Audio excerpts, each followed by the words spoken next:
ఉన్న బంగారాన్ని విడిపించి ఆ రోజు ఆన్లైన్ రేటుకే మేము కొంటాం. Sharma gold company. నమస్తే, వెల్కమ్ టు సుమన్ టీవీ. నేను విష్ణు. ప్రస్తుతంతో పాటు మార్కెట్ అనలిస్ట్ మాలెంపాటి ప్రభు గారు ఉన్నారు. వారితో మాట్లాడదాం. సార్ నమస్తే. సార్ ప్రభు గారు. నమస్తే అండి విష్ణు గారు. సార్ ప్రభు గారు, గత 4-5 రోజుల నుంచి వార్తలు చూస్తున్నాం. వార్తలు ఎప్పుడు చూసినా ఎక్కడ చూసినా సరే ఈ పాలస్తీనాకి సంబంధించి ఇజ్రాయెల్కి సంబంధించినటువంటి యుద్ధానికి సంబంధించిన వార్తలు గత 4-5 రోజులుగా ప్రపంచవ్యాప్తంగా అందరూ మాట్లాడుకుంటున్నారు.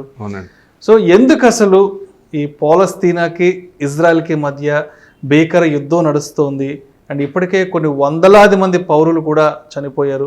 ఏంటి అసలు కారణాలు? పాలస్తీనాకి ఇజ్రాయెల్ యుద్ధానికి గల అసలైన కారణాలు ఏంటి? ఎప్పటి నుంచి ఈ రెండు దేశాల మధ్య యుద్ధ వాతావరణం అనేది నడుస్తోంది అంటారు? ఇది ఇవాళ స్టార్ట్ అయింది కాదండి, ఇది ఎప్పటి నుంచో ఉంది. బిఫోర్ క్రైస్ట్ నుంచి తీసుకోవచ్చు, అప్పటి నుంచే నడుస్తుంది. అంటే అప్పట్లో క్రిస్టియానిటీ తర్వాత మన చర్చిని ఒకటి పగలగొట్టినప్పుడు ఒక ఇష్యూ వచ్చింది అక్కడ. ఆ ఇష్యూ ఇక రావణ కాష్టంలాగా సంవత్సరాలు వందల సంవత్సరాల నుంచి నడుస్తూనే ఉంది.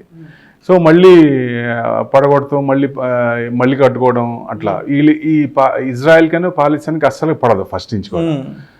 అంటే అది పెద్ద దేశం కూడా, చిన్న పాపులేషన్ కూడా చాలా తక్కువ ఉంటుంది, కానీ వాళ్ళు యాక్సెప్ట్ చేయరు వాళ్ళని.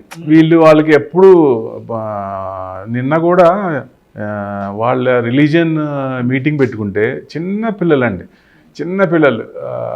లేడీస్ కానీ వాళ్ళు 350 మెంబర్స్లో దాదాపు 200 మంది ఆ మీటింగ్లో చనిపోయారు. అసలు దారుణ ఆ సిచ్యువేషన్ అసలు చూడలేము. రోడ్డు మీద ఎక్కడ చూసినా శవాలు గుట్టలుగా. ఇది అసలు ఎవరు యాక్సెప్ట్ చేయకూడదు కూడా. వరల్డ్ ట్రేడ్ ఎకానమీ కూడా అంత ఇది చేయదు. So it's very limited. అంటే టు బిగిన్ విత్ అంత పెద్ద ఇది కాదు, కానీ మిగతా ప్రపంచానికి అంత పెద్ద ఇది కాదు. వాళ్ళిద్దరికి మటుకు ఎప్పుడు ఇది అవుతానే ఉంటుంది. అంటే రష్యా చూసుకోండి, రీసెంట్లీ మనం రష్యా యుక్రెయిన్ వార్ చూసాం ఆల్రెడీ. అంటే ఇన్వెస్టర్ కమిటీ కూడా తీసుకుంది, ప్రిపేర్ అయింది ముందుగానే. బట్ దాని ఇంపాక్ట్ కొంచెం ఎక్కువ ఉంది. అది కూడా లాంగ్ టైం కదా, 1.5 year నుంచి నడుస్తూనే ఉంది. 1 monthలో అయిపోద్ది అనుకున్న వారు సంవత్సరంన్నర పెంచారు. 2022 ఫిబ్రవరి మార్చిలో మొదలైంది. మరి దాని రిపర్కషన్స్ చాలా ఉంటాయి కదా. డైలీ ఉన్న వాటికి కానీ దేనికన్నా కానీ అంటే పబ్లిక్కి చాలా ప్రాబ్లం వస్తుంది అట్లా. So lot of connections with the west. Russia ఏంటి, లాట్ ఆఫ్ కనెక్షన్స్ వెస్ట్తో ఉన్నాయి. అంటే ఎనర్జీ సప్లై కానీ, west controls main part of the economy. So Indian ఇది కూడా వాటి మీద కొంచెం ఉంది కాబట్టి క్వైట్ ఎక్స్పెన్సివ్గా మన మీద కూడా పడింది 1 సంవత్సరం, లాంగ్ టైం కాబట్టి. అదే షార్ట్ టైం అంటే పెద్ద అనిపించేది కాదు. సో అందరూ ఏమనుకున్నారు, అయిపోయింది మొత్తం, అసలు ఇన్వెస్ట్మెంట్ స్టార్ట్ చేసుకోండి అసలు ఇదేనా అని అనుకున్నారు. ముందే హెచ్చరించేశారు అనుకున్నారు. 1930 డిప్రెషను, అమ్మో ఇంకేముంది అసలు మొత్తం అయిపోయింది, అసలు స్టాప్ చేసేయండి, ఇంకా కొనాల్సిన పని లేదు అన్నారు. కానీ ఏమైంది, రివర్స్ కొంచెం మార్కెట్ తీసుకునే ఉంది. ఇజ్రాయెల్ పాలస్తీన్ కాన్ఫ్లిక్ట్ కూడా ఆ ఇంపాక్ట్ కంటే బాగా లోనే ఉంటుంది, అంతే ఎఫెక్టివ్గా ఏం ఉండదు. సో రష్యా దానికంటే కూడా తక్కువే ఉండొచ్చు. అంటే ఇది ఎప్పుడుదో ఇష్యూ కాబట్టి, వాళ్ళకి వచ్చింది ఇష్యూ కాదు కాబట్టి, ఎప్పటి నుంచో ఉంది కాబట్టి అది ఇంటర్నల్ యాక్చువల్గా. అయితే వేరే ఇది పక్క అంటే నైబర్స్కి ఇట్స్ ఏ డైబోలిక్ అనుకోవచ్చు. అంటే ఎక్కడో ఉన్న వాళ్ళకి కాదు, పక్క రాజ్యాలకు కొంచెం ప్రాబ్లం వచ్చి యుద్ధాలు చేసుకున్నట్టు లెక్క. అందుకని వరల్డ్కి పెద్ద సంబంధం, దాని ఎఫెక్ట్ పెద్ద ఉండకపోవచ్చు. మనకి ఏదన్నా వస్తే it will be knee-jerk reaction, ఇన్స్టెంట్గా ఉండొచ్చు, కానీ it may not be long. కంటిన్యూస్గా ఏదో 4 రోజులు 5 రోజులు పడే ఛాన్స్ కూడా ఉండదు. అట్లా ఇవాళ కూడా చూశారు, మార్కెట్ కొంచెం రికవర్ అయింది కూడా. సో అందుకని 100% నీజర్క్ రియాక్షనే అనుకోవచ్చు. అంటే market can take negative information, can take positive information, cannot take uncertainty ఎప్పుడు తీసుకోదు. ఏదైనా నెగిటివ్ ఉందంటే అప్పుడు రియాక్షన్ వస్తుంది, మళ్ళీ ఎమ్మటే ఇది అవుతుంది. That's the main thing. And next వచ్చేసి మనకి ఈ యుద్ధం వల్ల మనకేమన్నా ఎఫెక్ట్ అవునా అంటే, ఆ రోజు అసలు ఎందుకు పడింది, బికాస్ ఆఫ్ క్రూడ్. మనం ఎక్కువ క్రూడ్ మీద ఆధారపడ్డాం. క్రూడ్ నిన్న 4% పెరిగింది. సో దాని ఎఫెక్ట్ మన మీద పడుతుంది, కానీ ఆ భయంతో కొన్ని దానికి రిలేటెడ్ స్టాక్స్ కానీ అట్లాంటివన్నీ పడతాయి. సో మార్కెట్ ఎక్కువ కొంచెం పడుతుంది. ఇప్పుడు ఎగ్జాంపుల్గా పెయింట్స్ తీసుకోండి, పెయింట్స్ వాళ్ళు ఆయిల్ ఎక్కువ వాడతారు దాంట్లో. సో డెఫినెట్గా వాటి ఏషియన్ పెయింట్స్ కానీ ఇండిగో పెయింట్స్ కానీ అవి బాగా పడ్డాయి నిన్న, 6 to 7% అట పడ్డాయి. సో ఎందుకు oil access raw material main అది వాడుతుంది కాబట్టి. సో నెక్స్ట్ వచ్చేసి middle east absorbs a lot of money from the west. అంటే వాళ్ళు ఇన్వెస్ట్మెంట్ కానీ అమెరికన్స్ కానీ రష్యన్స్ కానీ ఇక్కడ ఎక్కువ ఇన్వెస్ట్మెంట్ చేస్తారు ఈ మిడిల్ ఈస్ట్లో. సో ఏది రియల్ ఎస్టేట్లో. సో ఈ క్రైసిస్ వల్ల వాళ్ళిద్దరికి మధ్యన వచ్చిందే కానీ పెద్ద లాంగ్ టర్మ్గా చూడడానికి పని లేదు. It very very very short term, ఇన్స్టంటేనియస్గా అంత పెద్ద ఎఫెక్ట్ లేదు అనేది ఇది.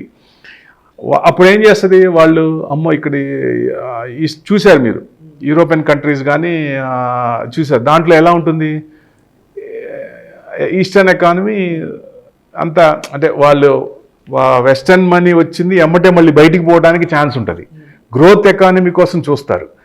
అప్పుడు లాంగ్ టర్మ్లో మనకే బెనిఫిట్ అవుద్ది. ఏషియా పెసిఫిక్లో మలేషియా కానీ ఇండియా కానీ చూస్తారు వాళ్ళు. సో డెఫినెట్గా ఆ మనీ అంతా మళ్ళీ ట్రాన్స్ఫర్ అయ్యే ఛాన్స్ కూడా మనకే ఛాన్స్ ఉంటుంది.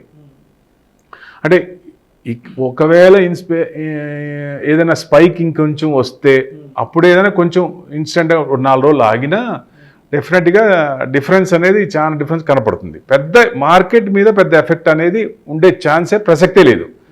మెయిన్ థింగ్ అంటే ఫైనల్ పాయింట్ అంటే ఎవ్రీవన్ షుడ్ నో అంటే how much it has taken outcome. వారి వల్ల మనకి ఎంత ఎఫెక్ట్ ఉంటుంది అదే మనం చూడాల్సింది. దాని ఎక్స్పెన్స్ దానివల్ల మనకి ఏమన్నా ఇదవుతుందా, సో ఎంత టైం పట్టుద్ది. సో ఇవే మెయిన్. ఇవన్నీ చూస్తే ఈ వార్ అనేది నైబర్స్తో వచ్చింది కానీ మామూలుగా మన యుక్రెయిన్ వారు యుఎస్ఏ రెచ్చగొడితే వచ్చిన ఇది కాదు. సో మిగతా వాళ్ళందరూ సపోర్ట్ చేసి సగం అటు సగం ఇటు వచ్చేసి ఎవరికి వాళ్ళు ఇది చేసే దాన్ని ఆజ్యం పోసినట్టు చేసింది కాదు. కాబట్టి ఇప్పుడు డెఫినెట్గా ఇది అంత లాంగ్ ఉండే ఛాన్సే లేదనిపిస్తోంది. బట్ అది వాళ్ళకి కాస్తం కాలుతూనే ఉంటుంది కాబట్టి మార్కెట్కి అంత పెద్ద సంబంధం లేదు, బాధపడాల్సిన పని కూడా లేదు. ఎవరు కూడా ఇన్వెస్టర్స్ కూడా అంత ఫీల్ అవ్వాల్సిన పని కూడా లేదు. అంటే ఇది ఒక ఛాన్స్ అని కూడా తీసుకోవచ్చు ఒక రకంగా చూస్తే.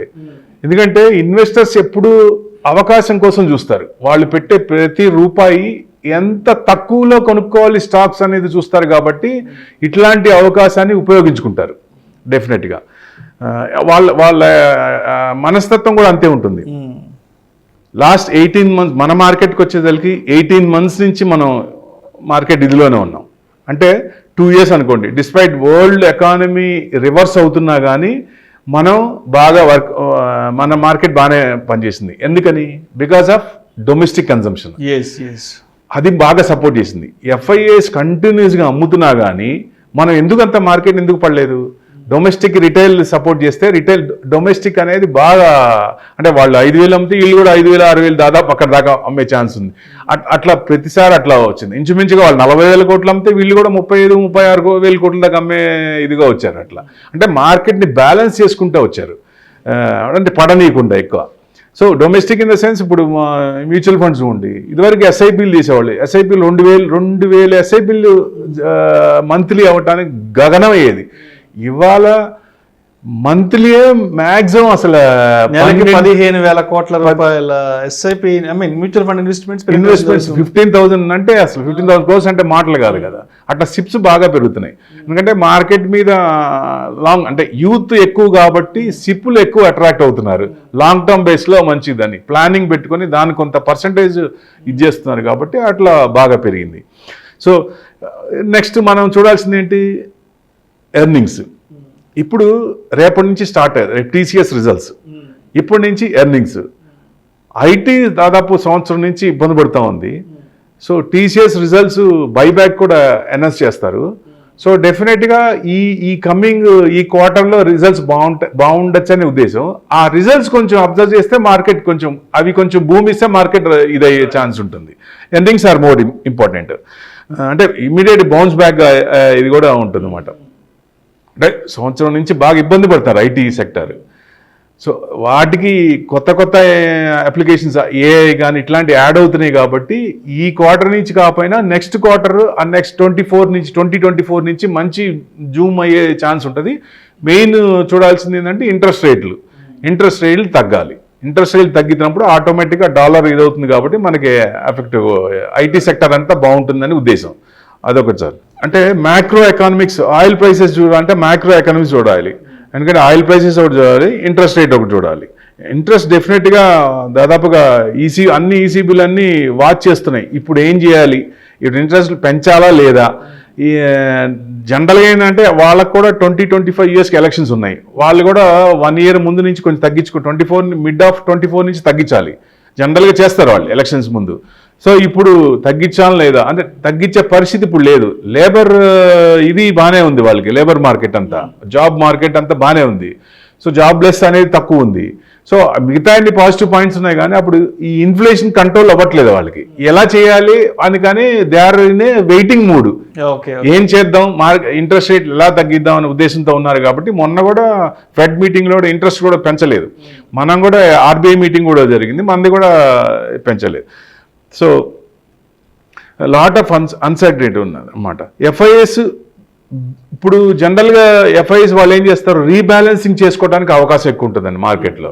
అంటే ప్రాఫిట్స్ ఉన్నాయి బుక్ చేసుకొని కొత్త సెక్టార్లు కానీ కొత్త వాళ్ళ పోర్ట్ఫోలియో రీబ్యాలెన్స్ చేస్తారు. Discounting the market using uncertainties. ఆ అవకాశాన్ని సద్వినియోగం చేసుకొని ఎక్కడే అన్సర్టనిటీ ఉపయోగించుకొని మంచి చీప్లో ఉన్న స్టాక్స్ని పట్టుకొని మళ్ళీ ఇదవుతుంది అనమాట. బేసిక్ అంటే యాజ్ ఎ ఇన్వెస్టర్ అయితే మనం బాధపడాల్సిన పని లేదు. మన వ్యూ ఎప్పుడు లాంగ్ ఉండాలి. ఎప్పుడైతే మనకి ఈ ట్రేడర్ అనే వాళ్ళకి వాళ్ళ పర్సెప్షన్స్ డిఫరెంట్గా ఉంటుంది, వాళ్ళు కొంచెం జాగ్రత్త పడాలి. ట్రేడర్స్ అనేవాళ్ళు, ఇన్వెస్టర్స్కి అంత బాధ లేదండి. ఇది ఇట్స్ నీజర్ రియాక్షన్, పెద్ద ఎఫెక్ట్ కూడా ఉండదు. మార్కెట్ మీద అంత ఎఫెక్ట్ పడే ఛాన్సే లేదు. ఇట్లాంటి చిన్న చిన్న యుద్ధాలు చిన్నవి వస్తూనే ఉంటాయి. బట్ మార్కెట్ ఈవెన్ వాళ్ళ ఇజ్రాయెల్ మార్కెటే నిన్న 1% పెరిగిందండి. ముందు రోజు పడింది కానీ నిన్న 1% పెరిగిందండి. So that's the main thing. Thank you sir, thank you so much.